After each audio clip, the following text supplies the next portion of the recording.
नमस्कार। आज हम बात करेंगे भारत की ऑटोमोटिव इंडस्ट्री की। ये एक ऐसी कहानी है जो किसी फिल्मी कहानी से कम नहीं है। कैसे एक देश जो कुछ दशकों पहले तक कारों के लिए तरसता था, आज दुनिया का ऑटोमोबाइल पावर हाउस बन गया है। तो चलिए इस कमाल की कहानी को शुरू से शुरू करते हैं।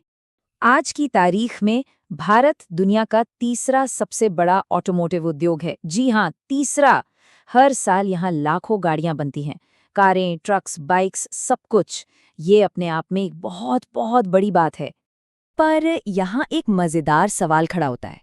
अगर हम इतनी सारी गाड़ियां बना रहे हैं, तो इन्हें आखिर खरीद कौन रहा है? मतलब ये सब जा कहाँ रही हैं? और यहीं पर कहानी में एक ट्विस्ट आता है। जानकर हैरानी होगी कि भारत में सिर्फ 8% घरों के पास अपनी कार है। सोचिए, एक तरफ दुनिया का तीसरा सबसे बड़ा प्रोड्यूसर और दूसरी तरफ इतनी कम ओनरशिप। ये कैसे हो सकता है? इसी गुत्थी को आज हम सुलझाएंगे। इस सवाल का जवाब हमें इतिहास में मिलेगा। चलिए थोड़ा पीछे चलते हैं। एक ऐसे समय में जब भारत में कार खरीदना कोई आम बात नहीं थी, बल्कि एक बहुत बड़ा सपना हुआ करता था। और इस सपने के आड़े आता था लाइसेंस राज। ये एक ऐसा सिस्टम था, मतलब नियमों और सरकारी कागजात का ऐसा जाल कि प्राइवेट कंपनियों के लिए देश में कुछ भी बनाना या बाहर से लाना लगभग नामुमकिन था। नतीजा, गाड़ियां बनती थीं कम और खरीदने वाले थे ज्यादा। आलम यह था कि लोग कार बुक करके सालों साल इंतजार करते थे। देखिए, 1952 में सरकार ने बाहर से गाड़ियां मंगाना लगभग बंद ही कर दिया। इसका सीधा असर ये हुआ कि 1954 तक जनरल मोटर्स और फोर्ड जैसी बड़ी बड़ी विदेशी कंपनियां अपना बोरिया बिस्तर बांध के भारत से चली गईं। और देखते ही देखते 70 के दशक तक भारतीय बाजार में बस गिने चुने दशकों पुराने डिजाइन ही बचे थे। और वो गिने चुने डिजाइन कौन से थे? ये देखिए, दशकों तक भारत की सड़कों पर बस इन दो कारों का राज था, हिंदुस्तान एम्बेसडर और प्रीमियर पद्मिनी।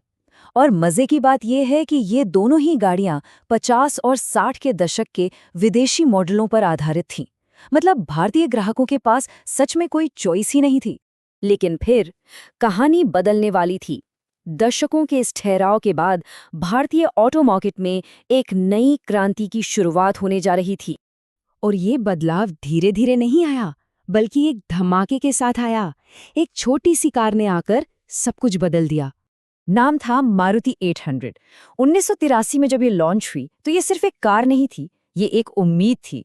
पहली बार भारत के मिडिल क्लास परिवार के लिए एक मॉडर्न, भरोसेमंद और सबसे बड़ी बात, एक किफ़ायती कार का सपना सच हो रहा था। इस एक कार ने रातों रात हिंदुस्तान प्रीमियर की बादशाहत को हिलाकर रख दिया। पर मारुति 800 तो बस ट्रेलर था। असली पिक्चर तो 1991 में शुरू हुई, जब आर्थिक उदारीकरण की लहर आई और भारत के बाजार के दरवाजे पूरी दुनिया के लिए खुल गए। और इसके बाद जो हुआ, उसने भारत को पूरी तरह बदल दिया। भारत अब सिर्फ अपने लिए गाड़ियां नहीं बना रहा था, बल्कि दुनिया के लिए एक छोटी कारों की महाशक्ति बन रहा था, एक बड़ा मैन्युफैक्चरिंग हब। अब यहाँ एक और बहुत ही अनोखी भारतीय चीज सामने आई, सब 4 मीटर रूल। 2006 में सरकार ने एक नियम बनाया कि जो भी गाड़ी लंबाई में 4 मीटर से कम होगी, उस पर टैक्स बहुत कम लगेगा। और इसका नतीजा, अरे इसने तो कमाल ही कर दिया। कॉम्पैक्ट एसयूवी और कॉम्पैक्ट सेडान का एक पूरा का पूरा नया मार्केट खड़ा हो गया, जो आज भारत में सबसे पॉपुलर है। और इसका असर आज के आंकड़ों में साफ दिखता है। 2024-25 में भारत के अंदर ही 43 लाख गाड़ियां बिकीं। और ये तो कुछ भी नहीं, करीब 7.25 लाख गाड़ियां तो मेड इन इंडिया का ठप्पा लगाकर दुनिया भर में एक्सपोर्ट की गई। और ये मत सोचिए कि ये गाड़ियां बस आस पड़ोस के देशों में जा रही हैं। नहीं, भारत में बनी कारें आज America, Mexico, south Africa, UK, मतलब दुनिया के बड़े बड़े बाजारों में बिक रही हैं। ये दिखाता है कि भारत की मैन्युफैक्चरिंग पावर आज कहाँ पहुंच चुकी है। तो लाइसेंस राज से लेके मैन्युफैक्चरिंग पावर हाउस तक का ये सफर तो जबरदस्त रहा। लेकिन अब कहानी एक और नया मोड़ ले रही है। इंडस्ट्री के सामने एक नया और शायद अब तक का सबसे बड़ा चैलेंज है, इलेक्ट्रिक गाड़ियों का भविष्य। और पता है क्या, इतिहास फिर से खुद को दोहरा रहा है।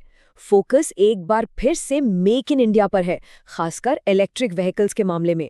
सरकार का इरादा साफ है, जैसा कि इस 2012 के कोटेशन से पता चलता है कि अब ईवी के सबसे जरूरी पार्ट्स जैसे बैटरी और मोटर सब कुछ भारत में ही बनाया जाए। और ये सिर्फ बातें नहीं हैं, सरकार इसके लिए जोर शोर से काम कर रही है। जैसे कि फेम स्कीम, जो ईवी को अपनाने और बनाने में मदद करती है। फिर है एसीसी स्कीम, जो देश में ही एडवांस्ड बैटरी बनाने पर जोर देती है। और तो और इलेक्ट्रिक और हाइड्रोजन गाड़ियों के लिए अरबों डॉलर की योजनाएं हैं। ये सब कोशिशें भारत को ग्रीन टेक्नोलॉजी का लीडर बनाने की दिशा में है। तो सवाल अब ये है, जिस इंडस्ट्री ने खुद को बंद दरवाजों से निकालकर एक ग्लोबल पावर हाउस बनाया, क्या वही इंडस्ट्री अब दुनिया को इलेक्ट्रिक गाड़ियों की दौड़ में लीड कर पाए भी? ये एक बहुत बड़ा सवाल है जिसका जवाब हमें आने वाला वक्त ही देगा।